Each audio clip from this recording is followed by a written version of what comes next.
ಏನು ಮಾಡ್ಬೇಕ್ರಿ ಸರ್ ನಾವು ನಮಗೂ ದುಡ್ಡು ಕತ್ತಿನದು ಆಗೋದಿಲ್ಲ ಏನಿಲ್ಲ ನಮ್ಗೆ ಅಳು ಬರ್ತೈತೆ ನೋಡೋದ್ರಾಗ ನಮ್ಗೆ ಕಷ್ಟ ಆಕತ್ರಿ ಇದೆಲ್ಲ ಏನು ಮಾಡ್ಬೇಕು ದೇವ್ರಾಗತಿ ನಮ್ಮ ಕಾಲು ಮೂಲದಿಂದ ಐತ್ರಿ ಅವ್ಗೆ ಹೋಗಕ್ಕೆ ಬರೋದು ಮುಂದಕ್ಕೆ ಕಾಲು ಹೆಜ್ಜೆ ಇಡಕ್ಕೆ ಬರೋಲ್ಲ ಅಷ್ಟು ತ್ರಾಸ ಐತ್ರಿ ನಮ್ಮ ಪರಿಸ್ಥಿತಿ ನಮ್ಗೆ ಕೆಟ್ಟಾಗೈತ್ರಿ ಸರ್ ನಾವು ಏನು ಮಾಡೋಣ ಹಂಗಾಗಿ ಏನು ಮಾಡೋಕಪ್ಪ ಅನ್ನಗತಿ ಆಗಿಬಿಟ್ಟೈತೆ ನಮ್ಗೆ. ಮೇನ್ಲಿ ವಾರ್ಷಿಕ ಆದಾಯ 1,20,000ಕ್ಕಿಂತ ಜಾಸ್ತಿ ಇದ್ರೆ ಅಂತವರದ್ದು ಕೂಡ BPL ಕಾರ್ಡ್ ಅನ್ನ ರದ್ದು ಮಾಡುವಂತ ನಿಟ್ಟಿನಲ್ಲಿ ಸರ್ಕಾರ ಮುಂದಾಗ್ತಾ ಇರುವಂತದ್ದು. ಇದು ಈ ಹಿಂದೆನೆ ಜಾರಿಯಾಗಿರುವಂತದ್ದು. ಸ್ವಲ್ಪ ಪರಿಷ್ಕರಣೆ ಮಾಡಬೇಕಾಗಿದೆ. ಯಾರ್ದಿರಲ್ಲ ಹೇಳಿ 1,20,000 ವಾರ್ಷಿಕ ಅಂದ್ರೆ ಒಂದು ವರ್ಷದಲ್ಲಿ ವಾರ್ಷಿಕವಾಗಿ 1,20,000 ಮಾತ್ರ ಇರುವಂತವ್ರಿಗೆ ಮಾತ್ರ BPL ಕಾರ್ಡ್ ಅಂತ ಹೇಳಿದ್ರೆ ಎಲ್ರದ್ದು ರದ್ದು ಮಾಡಬೇಕಾಗುತ್ತೆ. ಬಿಕಾಸ್ ಈಗ ಕೂಲಿನೇ ದಿನಕ್ಕೆ ಹತ್ತತ್ರ 800 ರಿಂದ 1,000 ರೂಪಾಯಿಯನ್ನ ಪಡ್ಕೊಳ್ತಾ ಇದ್ದಾರೆ. ಅದರಲ್ಲಿ ಹತ್ತತ್ರ ಒಂದು 18 ರಿಂದ 20,000 ದುಡಿತಾರೆ. ಅವ್ರದ್ದೇ ಲೆಕ್ಕ ಹಾಕಿದ್ರೆ 3 ಲಕ್ಷ ಆಗೋಗ್ಬಿಡುತ್ತೆ. ಸರ್ಕಾರ ಅದ್ರಲ್ಲಿ ಒಂದ್ ಸ್ವಲ್ಪ ಪರಿಷ್ಕರಣೆ ಮಾಡದೆ ಹೋದ್ರೆ ಇದ್ ಬದ್ದವ್ರದ್ದು ಎಲ್ರದ್ದು ಕೂಡ BPL ಕಾರ್ಡ್ ರದ್ದಾಗೋಗುತ್ತೆ ಅಷ್ಟೇ. ಬಹಳ ತೊಂದರೆ ಆಗೈತ್ರಿ ನಮಗೆ. ಇಷ್ಟು ದಿವಸ ಅನುಕೂಲ ಆಗಿದ್ದು ಒಮ್ಮಿಗೆ ಅನಾನುಕೂಲ ಮಾಡಿಬಿಟ್ರೆ ಮುಂದೆ ಬಡವರದು ನೇಕಾರದ ಗತಿ ಹೆಂಗ?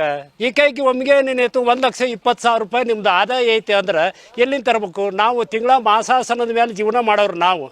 ಇವರು ಕೂಲಿ ಕೆಲಸ ಕಣಿಕೆ ಸುತ್ತಿ ಜೀವನ ಮಾಡೋರು ಇವರು. ಇನ್ನೂ ಅಧಿಕಾರಿಗಳು ಸಿಕ್ಕಿಲ್ಲ ನಮಗೆ ಇನ್ನೂ ರೀ. ಯಾರು ಇಲ್ಲ, ಯಾರು ಕೇಳಿದ್ರಪ್ಪ ಅಂದ್ರೆ ಅಲ್ಲಿ ಹೋಗ್ರಿ ಇಲ್ಲಿ ಹೋಗ್ರಿ, ಯಾರು ಕೇಳ್ಬೇಕು? ಆಗ್ಲೆಲ್ಲ ಬಡ್ಗಿ ಕೆಲಸ ಸಿಗಂಗಿಲ್ರಿ. ಯಾವಾಗಾರ ದುಡಿತಾರ ನಮ್ಮ ಮನ್ಯಾಗ, ಯಾವಾಗಾರ ಹೋಗ್ತಾರ. ಮನೆ ಖರ್ಚ ಇದು ಆಗಂಗಿಲ್ಲ. ನಮ್ಮದು ಕಾಲನ್ನು ಐತ್ರಿ. ಹಂಗೆ ಇದು ರೇಷನ್ ಅಕ್ಕಿ ತಿಂತಿದ್ದೀವ್ರಿ ನಾವು. ಅದೇ ಇಲ್ಲಂದ್ರೆ ನಾವೇನು ತಿನ್ಬೇಕ್ರಿ?